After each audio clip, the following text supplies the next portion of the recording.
NBA's Christmas Day dominance might be a thing of the past, with the NFL trying to take over their corners with the slate of games, and Roger Goodell and them sent a clear message to Adam Silver this weekend to count their Christmas days.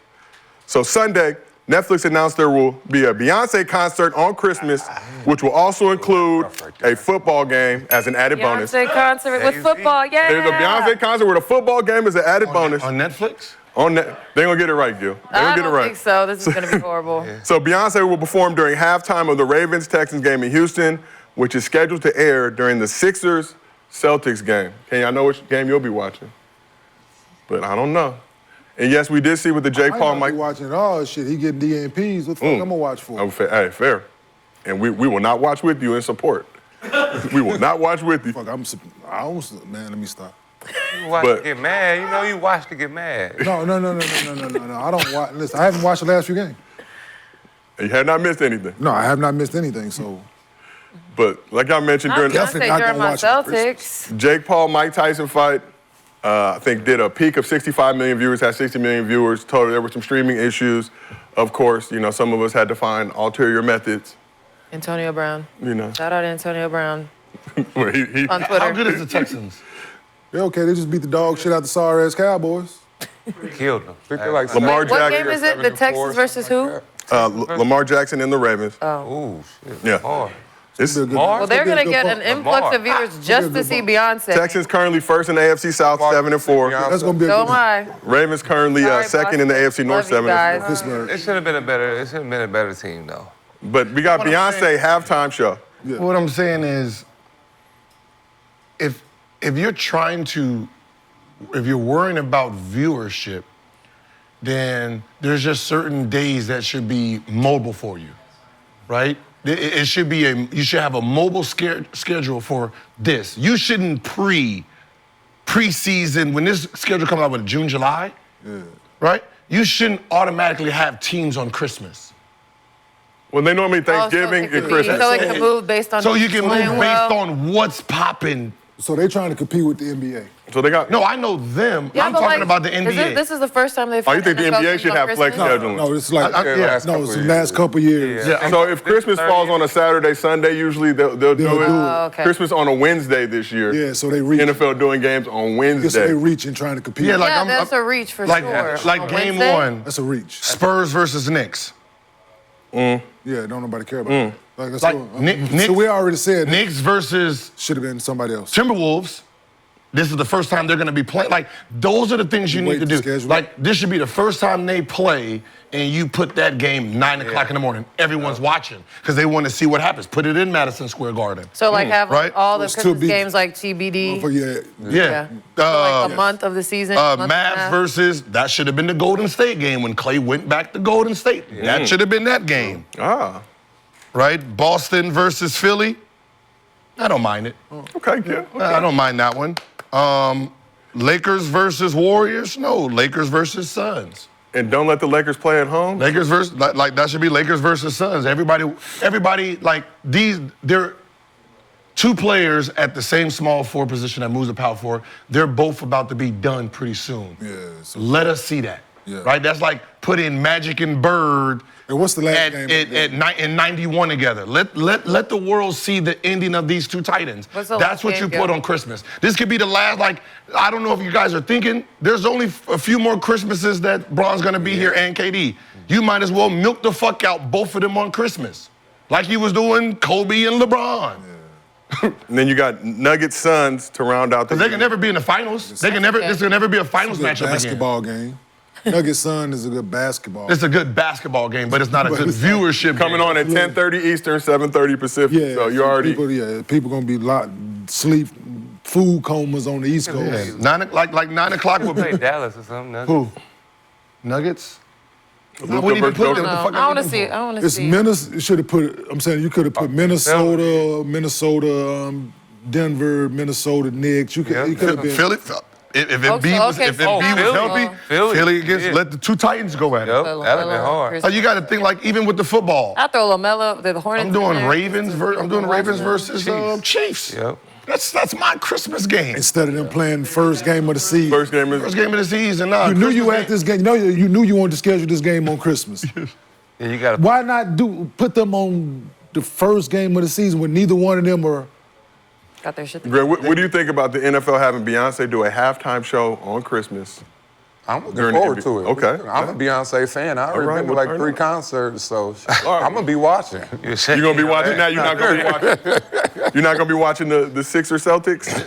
I flip through, them It's games. hard. It's hard to leave Christmas Netflix and Day. go I'm back. tired. Is it a I'm sleeping halftime all day. game? I'm in the bed.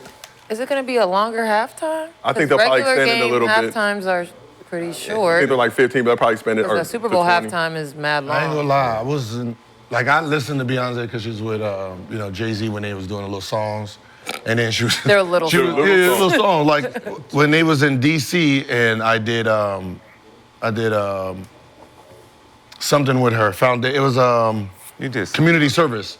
I did community service the day before to help launch her what's her name. So I went to the concert. When she did Freakum Dress, brother, fan? I bought all the CDs after that. What? This is crazy, you old man. I was young man then, but it was just, I was a young man. It was just Freakum Dress and you sitting here perform. I'm like, yeah, this is entertainment. She made me believe I can Have you get been it. to a concert, her concert? I went to Atlanta, whatever the one that she was bashing Jay-Z. What album was that? Lemonade. Yeah, I was right there, just taking went it. to I just had to sit down and take Just it. as a man, huh? Just God damn it, I went to man. the Renaissance. Oh my God. I did too. So- Break My Soul right after the pandemic. Shit, that was my anthem for the summer. Okay, we'll turn up. So we've talked about the declining NBA viewership this season, some of the reasons for it. Lexi, like you mentioned, that clip currently cooking for us, amongst is. others. But Greg, I gotta ask you, what do you think about the current state of the NBA with teams and players shooting so many threes? I like it. I like to just say, like, the players are better. They're more skilled, so why would you not? You got guys that can make it at a good clip, and you shoot it. I mean, we're not talking like 4 or 5 years ago when guys shooting 27%, but they still shooting them up. We're talking about guys shooting 34, 35%. Why not? And, just the viewership. It's a more exciting game. So Yeah. I do appreciate it. I appreciate seeing the big fellas, running down in my threes. I feel proud to do that because I never took one. And what do you think about this whole analytics, Fred, where it's like shoot threes, long twos, less of the midi? We've seen an increase in the midi in recent seasons, but it seems like a lot of guys now it's either give me a three or give me something in the paint. Well, I like to say this. What's one part of every All-Stars game that they have in common? They all dominate the mid-range game. Yeah. So I know people come in analytics, it's a little short 5'9" guy that never played ball before outside of high school is saying this makes sense. But we all know from the eye test, if you shooting and you making that mid-range, you're a great player. Yep. All right, well, let's keep this thing, Nick, with you. Yeah. For me, I feel like the mid-range, you could get any shot you want to the mid-range. You can do any move you want to a pull-up jump shot compared to shooting a crazy shot from the three. If I was going to attack somebody or a game winner, I would do a mid-range for sure, pull-up. Because you could get to your shot from any move. Yes, absolutely. Who consistently leads the league in scoring? I'm saying just different people, but they don't all just shoot threes. The only No, none of them. right? But the only thing that was Steph. Steph, that was the only person who's ever showed us that it could be done, but he's amazing in the still- mid-range, too. Yeah, but he's amazing at the mid-range. They just don't understand that. All You three understand levels, it, really. Threes get highlighted. All 3 levels, so, but everybody else that leads the league in scoring is a dynamic mid-range player. You look at the top 5, 6, 7 guys that's scoring, it's a couple bigs in there, right? And it's the Kevin Durant's, the Devin Booker's, the Luka, it's Shea. Yeah. Shades, It's all the guys that has perfected the mid-range game. You know, So this, to your point, yes, Nick. I don't think, if you go back in history, right, before the three-point line, right, the mid-range was the most important thing, right? Jordan, mid-range guy, right? Those guys that stood out, Kobe, everybody, even T-Mac and them. I don't think today understand why the mid-range is important. The mid-range is so easy is because once I load up as a defensive player, you're thinking to stop me from getting to the rim, right? So when you're playing defense, you have to cross your legs. Once you cross this leg, a pullback, a stop, that's where that shot is so important, and that's why it's so easy, right? The three, the guy's facing you, right? Layup, the guy's running, trying to do this.